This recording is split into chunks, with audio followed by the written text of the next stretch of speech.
usually a poster, and then dance, a repetition of one of the dances we've learned today. And then this week we had, let's have a look, what do we have? We had Hayden and Lisa draw some Komodo dragons, and I think I can see an image of my sunglasses perhaps have been eaten by the Komodo dragon, which would be a bit of a disaster. And then thank you, Karina, for dressing up in Indonesian style outfit and also drawing some of the different spices, actually getting pictures of the spices. And then Oscar's done a picture of an orangutan, as well as, I think, a lady in native Indonesian outfit. And thank you, I think, Elizabeth, or Liz, for sending through some images of cartoon balloon llamas. How cool is that? I've never seen a llama as a balloon. Okay, has anyone got why I'm wearing this this outfit this morning? Anyone can guess? Can anyone guess for me why am I wearing this unusual outfit? You know, it is pretty unusual, isn't it? I quite like it. Anyone tell me? Okay, the reason for this is because we're doing the Great Fire of London, the Great Fire, 1666. And I wanted something that looked a bit fiery. And you notice the background today is orange, and my outfit, fire, fire, fire. Okay, so what we're looking at today, Little Deacon. So it's going to be looking a bit about the Restoration era, because in history, we want to understand the context of the period. And then we're going to the actual fire. We're going to 2 o'clock, Sunday, the 2nd September, 1666. I was saying 1966, that's when we won the World Cup. Then after that, Nikki, we're looking at Samuel Pepys. It looks like Pepys, but it's Samuel Pepys. Then a dance, although the dance is going to be a bit unusual. I couldn't find any Stuart dancers. So Nikki, we had to go back into the Elizabethan era. And then after that, we look at St. Paul's Cathedral. And then finally, the monument in London. And then as usual, we know the drill. I set you some homework. We have a quiz. Have you been paying attention? Apparently my YouTube has gone off. I will double check. Hold on.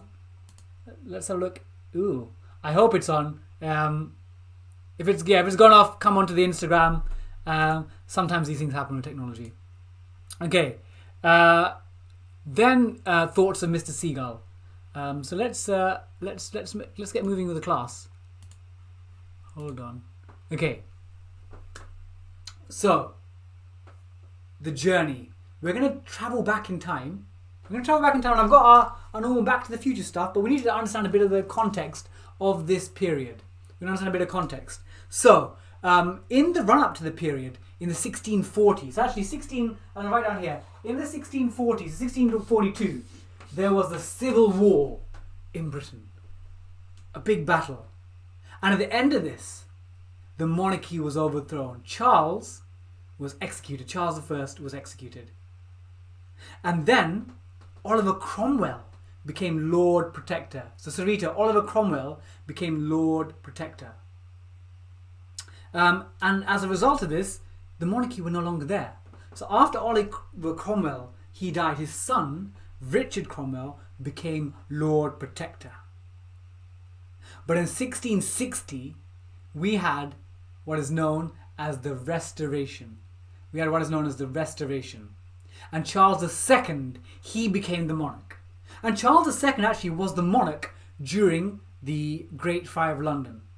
And we'll hear a little bit of a story about he and his brother getting involved with the firefighting efforts and trying to save London. But he was known as the Merry Monarch. So he was quite popular, well liked, but he was quite weak, had bad foreign policy, so perhaps not the greatest kings, but people seemed to like him. So at least, you win some and you lose some. So that is the journey. So we're going to head back in time, but it's a bit of a weird time because we've just entered London and London's had the plague. And about 100,000 people have died from the plague. 100,000 people have died. It's about 15% of the population. But we're going to travel back in time. I'm going to get my outfit on. So if you've not seen Back to the Future, I'm going to set that as a homework. Watch Back to the Future one day.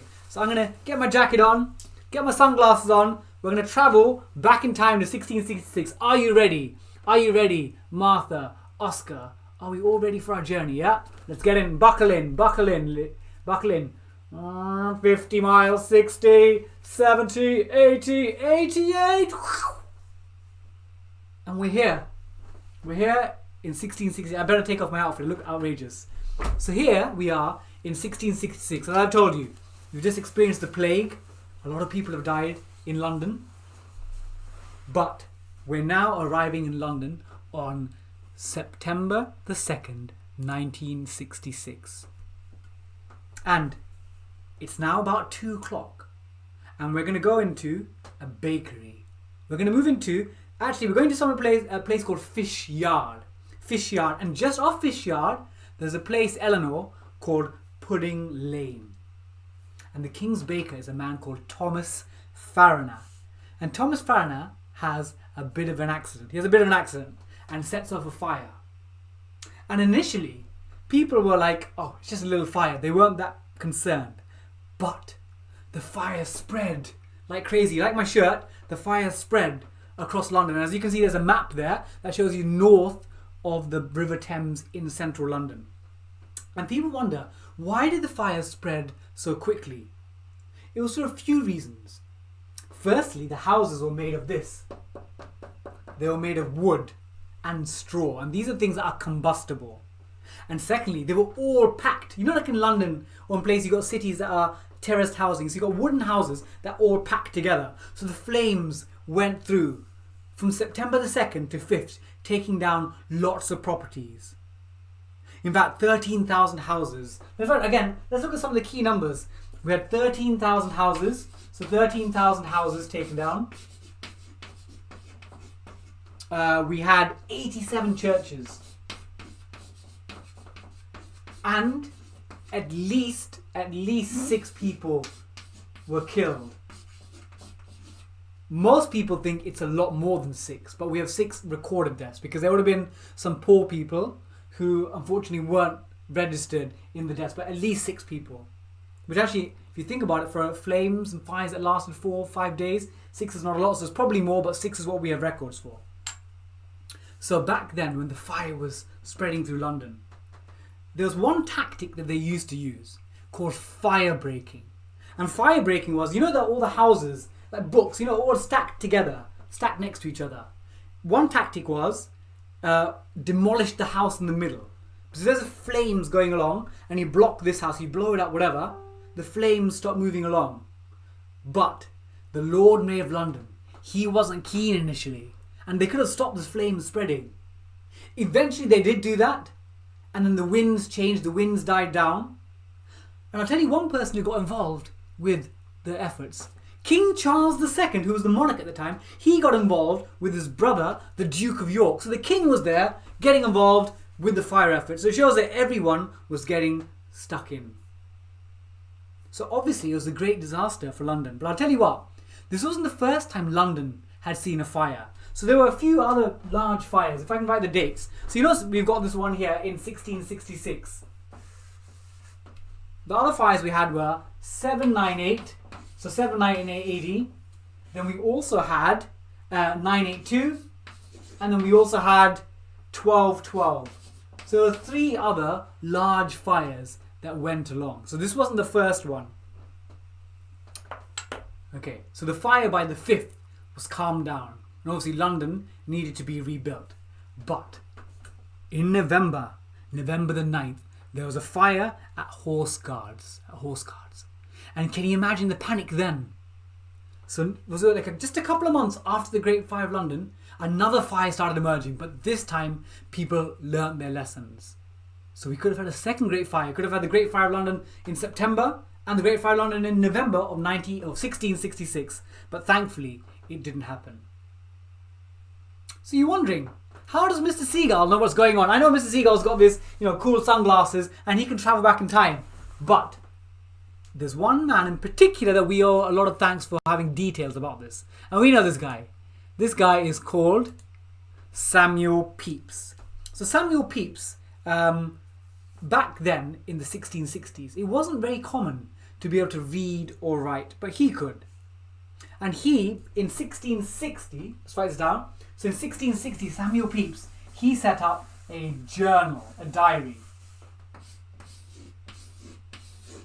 So 1660, and in this journal, he would talk about his visits to the coffee house, what he had for dinner, so really mundane things. But he also went through other things. Obviously, he talked about, the Great Plague we mentioned in London. He talked about that. He talked about the coronation of Charles II. But this is a very interesting thing. He's the first person in Britain to have recorded the drinking of a cup of tea. And I'm sure people had tea before them, but he was the first person to write it down. So, Samuel Pepys, when the Great Fire happened, what did he do? Obviously, like everyone else, like panicking, thinking, oh no, everything's going to burn down. So he was thinking, I need to secure my property. So what he did was, his gold and his papers, his documents, he took it and kept it, dug a hole for it. But there's one other thing that this man did, which is, you may think unusual. Who likes cheese? Cheese, cheese. I like cheese. I like cheese. I love cheese. I love cheese. Yes, Lisa's saying, did he bury his cheese? Yes, he did. And I'll tell you what. He buried Parmesan cheese from Italy. And you might think, surely there's better things to do than save your cheese. But there was a financial reason for this. So back then, cheese, especially from Italy, and the Parmesan cheese was from there, was a rare commodity. So it wasn't commonly available. So actually, it was an investment. So cheeses, once you bought it, became more expensive over time, like wines or gold perhaps. So the cheese, he probably liked the cheese, but he bought it as an investment. And investments are things that you buy, so later on you can sell it for more. So the cheese, the Parmesan cheese, was his investment. I know, what a great guy, saving your Parmesan cheese. But it was, again, he was smart, it was an investment. So if you look at the screen, boys and girls and adults, you can see, Martha, can you see all the characters over there, Oscar? It looks a bit strange, doesn't it? It doesn't look like English. Because you know what? Samuel Pepys, he didn't really trust people. He wrote in coded language, in a cipher, so code. And for hundreds of years, about 150 years, people had no idea what he'd written. No idea. And in 1819, they recovered his diaries in Magdalen College, Cambridge, in the libraries there. So in Magdalen College, University of Cambridge. And they'd found it as all these in different ciphers. And in fact, these ciphers have a name. It's called Shelton's tachygraphy. Shelton was a person, and he developed a style of shorthand writing. And no one could decipher it until, in 1825, a man called John Smith, he spent time deciphering it. And then when he realized what it was, he found it was fairly straightforward. It was substitution. So you have certain characters meaning different things. And he worked out what the diary said. And then finally in 1825, we had a way of understanding all Samuel Pepys' diaries. And because of him, we understand that he saved his Parmesan cheese, but also we understand the reaction to people in that society. One thing though, Samuel Pepys' story is a bit sad. So he wrote the diary from 1660 and he stopped 9 years later in 1669.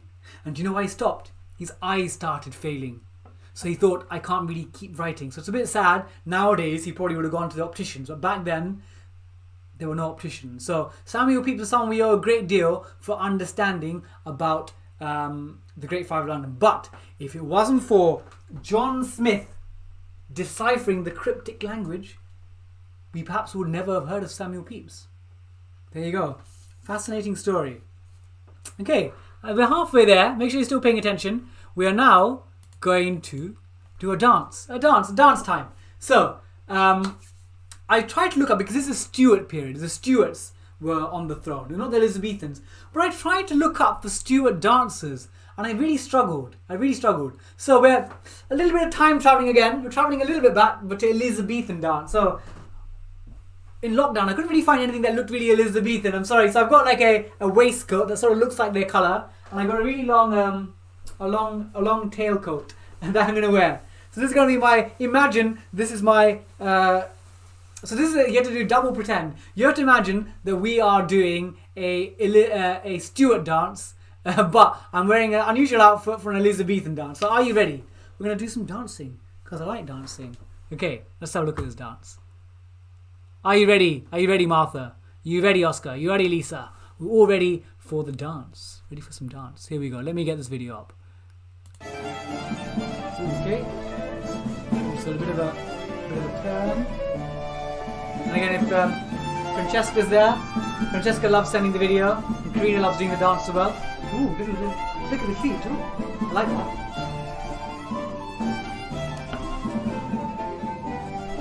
They're the little flicky feet, and they're gonna sort of hold their, it looks like holding their tummy in. Imagine being in the courts then. I need a crown, don't I? This is gonna be my crown.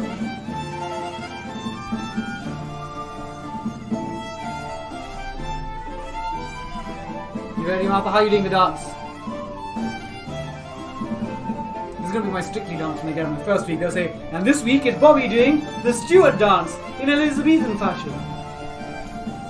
And if you look, again, the outfits are from a slightly earlier era, not from the Stuart period, but there you go. There is the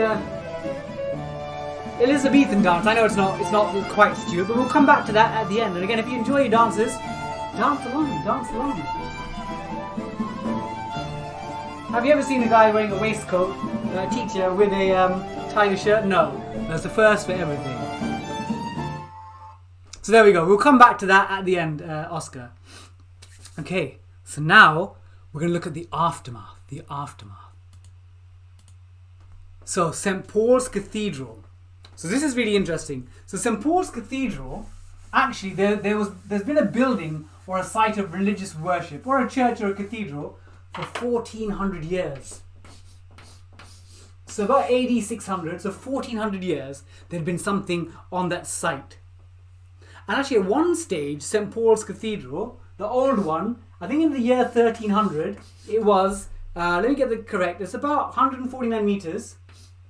And it was, the spire from the base to the top of the building was the tallest thing in the world. Jess Webb says she's been in St. Paul's. St. Paul's is a great place, the modern one. We'll come to the modern one in a second. So Hayden and Lisa are dancing. I feel like I need to now get back to the lesson. We'll come back to the dancing very soon. So it was 149 meters tall, the tallest building in the world, from the base of the building to the top of the spire. But in 1300, has anyone been to Lincoln before? I've never been, but Lincoln Cathedral built a spire, built a church or a cathedral, and this cathedral was about 160 meters. And this is amazing. Lincoln Cathedral was the tallest building in the world, from, wait, you get this? 1300 to 1649. That's pretty much our period, isn't it? Lincoln Cathedral was the tallest building in the world for nearly 250 years. That's remarkable. So, St. Paul's was still, back in the 1660s, one of the most iconic buildings in London. It still was very tall, 150 meters. But by 1664, it was in a very bad state. So a man called Christopher Wren was actually helping to help sort of redesign, look at how we can rebuild it before it got burned down. And people thought, it's made of stone. It's not going to burn down. We'll be fine. It's a stone brick building. But the roof was made of wood. So Jesse, when the fires came to St. Paul's, it destroyed the building, and people didn't expect that at all. And as I said before, Christopher Wren got involved again because he was involved with the redesigning earlier to rebuild the new St. Paul's. And you can't see, it's slightly obscured, but the original design for St. Paul's was slightly unusual. It was like more like a steeple, more like a straight. You can see it behind the top left of my image. More like a weird steep thing. So it didn't look like what it could have looked today.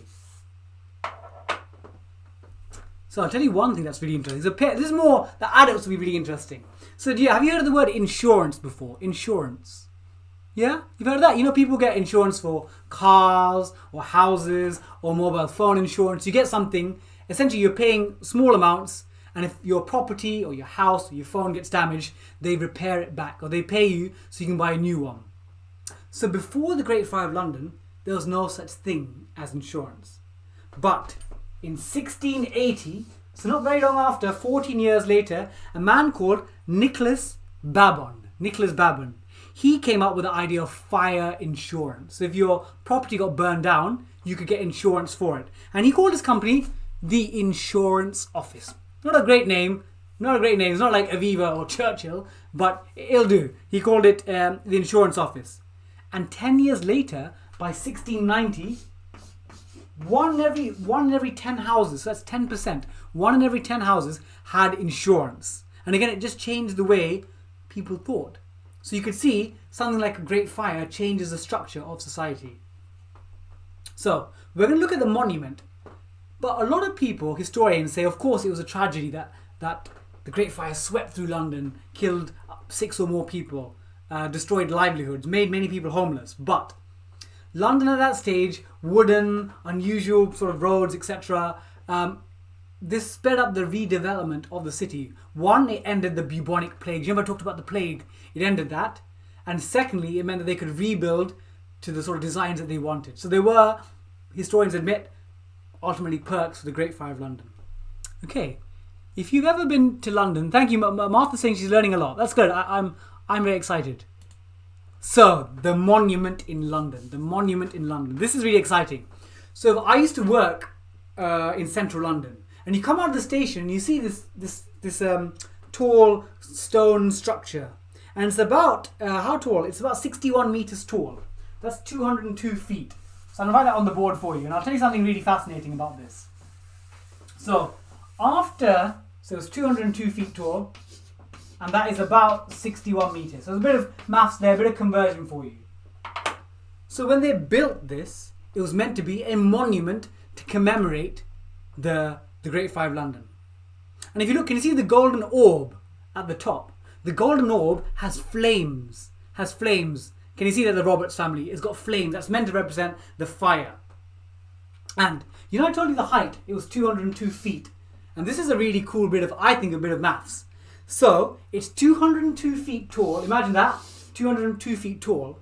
And from the base to the place where the fire started was 202 feet tall as well.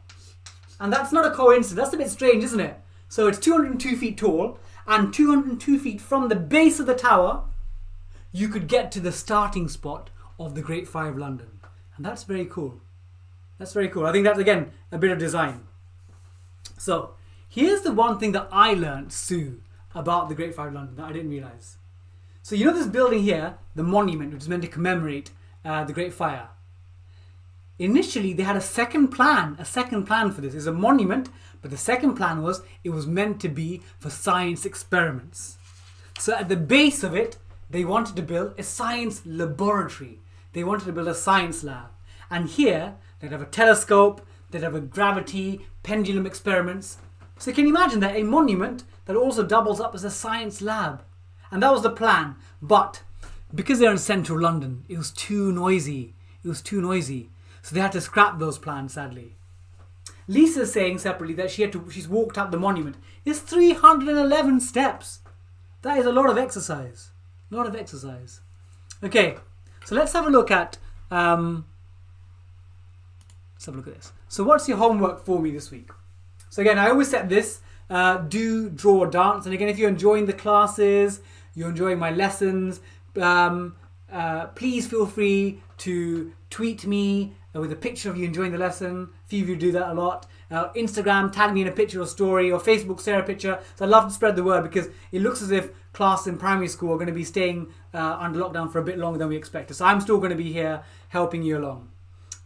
So the 3 options are, the first one is writing maybe one diary entry about how your experience of Corona is and lockdown.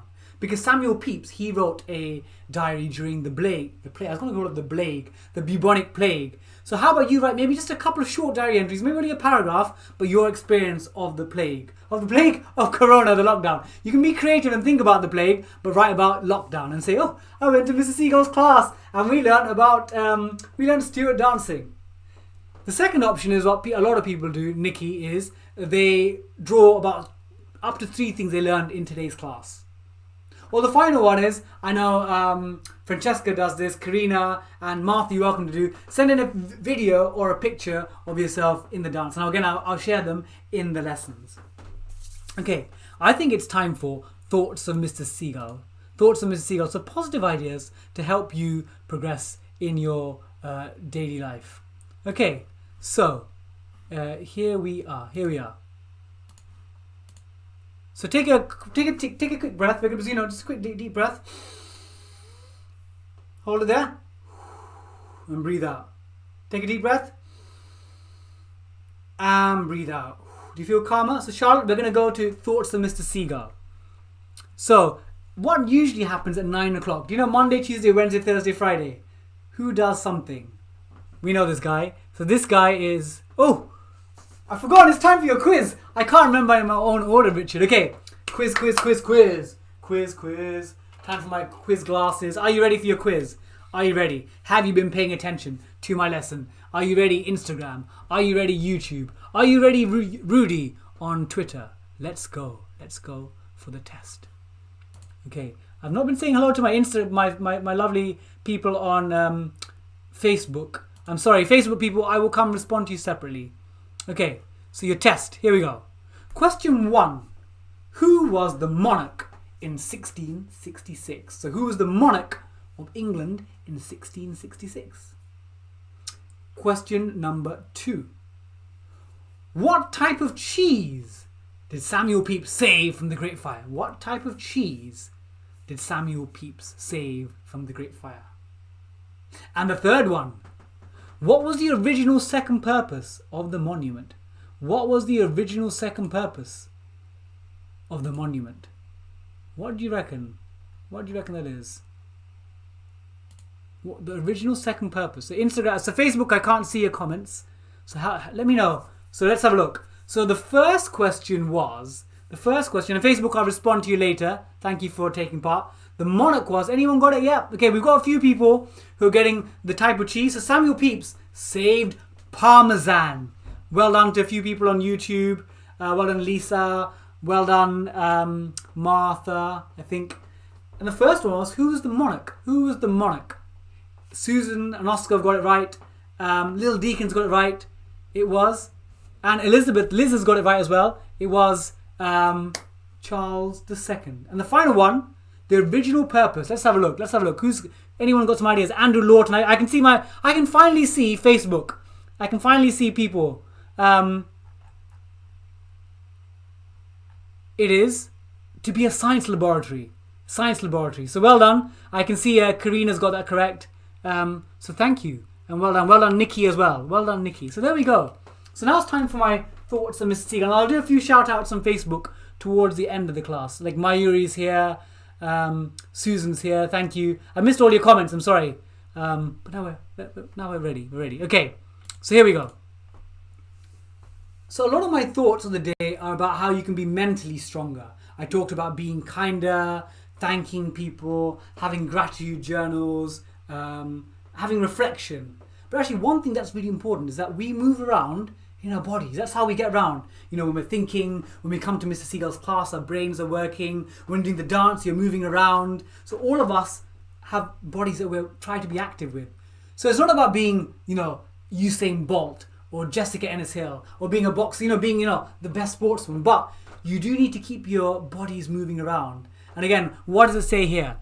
Do what you can, enjoy what you do, move your mood. Because I find sometimes when I'm in a bad mood, I'll do a bit of exercise. And even like 5-10 minutes, something short, I feel much like, the blood's rushing around, my endorphins are making me happier. So actually, exercise can lift your mood. And obviously Joe Wicks, wonderful guy, the body coach, he does classes every Monday to Friday at 9 o'clock. And I try when I can, if I'm not teaching, to take part. So thank you, Joe Wicks, for inspiring us. And again, healthy body, healthy mind. So my thought today is, make sure that your body is active as well.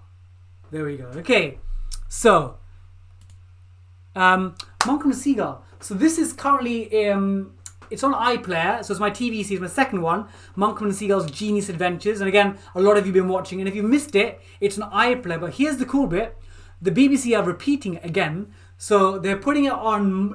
Put it in your diary. On Mondays at 7:30, early in the morning. It's early in the morning, but Mondays at 7:30 in the morning on BBC Two. They're repeating our show. So this Monday, if you missed it, put it in your diary. Obviously, you can watch iPlayer. iPlayer is much easier, but it's on television. And I'm going to show you one of my favourite scenes, which I may have shown before.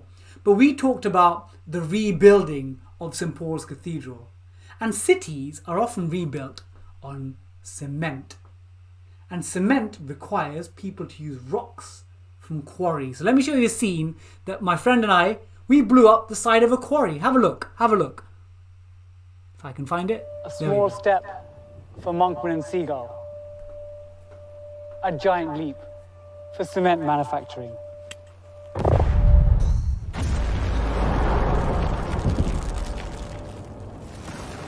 I'm shaking. The quarry's gone. The power of science. Well, the quarry's still there. Yeah, my friend Eric had a good point. The quarry was still there. It hadn't disappeared. So it was still there. So just a reminder, the class I'm definitely doing, so Tuesday is a geography, Wednesday is a football quiz, Thursday history. I was going to do the Victorians, but I had more information on the Great Fire. So send in your topic suggestions and I'll try and incorporate them at some stage, whether it's for geography or history. And then Saturday, 8 o'clock, my family quiz. So if you enjoy a bit of Mr. Seagull madness, do come along. Do come along. So thank you. It's time I'm going to get ready for the dance again. So I had a great lesson.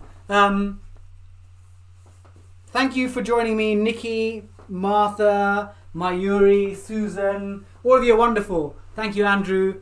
Thank you, the Roberts. And what I'd love you to do is, I'd love it if you could tell your school about this. Tell your school, because I know some of you have got, part of primaries or secondary. Tell your school. Maybe tell your head teachers. Tell them and bring them along to my classes, and I'll give your school a shout out. I'd love more people to get involved because, if lockdown is going in a sort of extended way and we're not back in schools, I'm still going to be here. So please do spread the word. Join my classes, and more people can join Bobby Seagull's History by Numbers. Okay, I think it's time for a dance. Thank you, Liz. Thank you, Mayuri. Here we go. So I got some suggestions of topics. Thank you. I'll check the comments, Mayuri. I'll check them. Thank you, Annabelle. So here we go. Here we go. Thank you, Susan. Victorians. I think people like Victorians. I'm going to have a look into Victorians. Thank you, Sarita. Thank you, Strictly fans. Thank you, Oti. So it's time for our dance to end the class. Here we go. Here we go. So remember, this is an Elizabethan dance.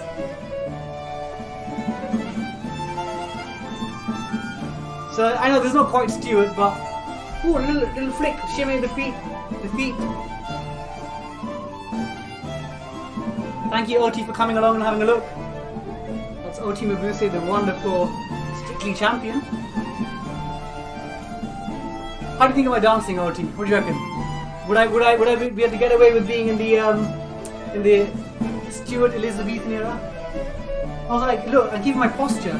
My back. Ooh, a little flick of the feet. Well, thank you so much, everyone. I've had a great time.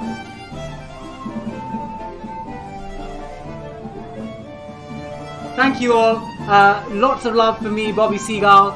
Thank you for wishes for your dad. Yeah, maybe one day Strictly, who knows. Thank you so much. I'll see you all very soon. Lots of love.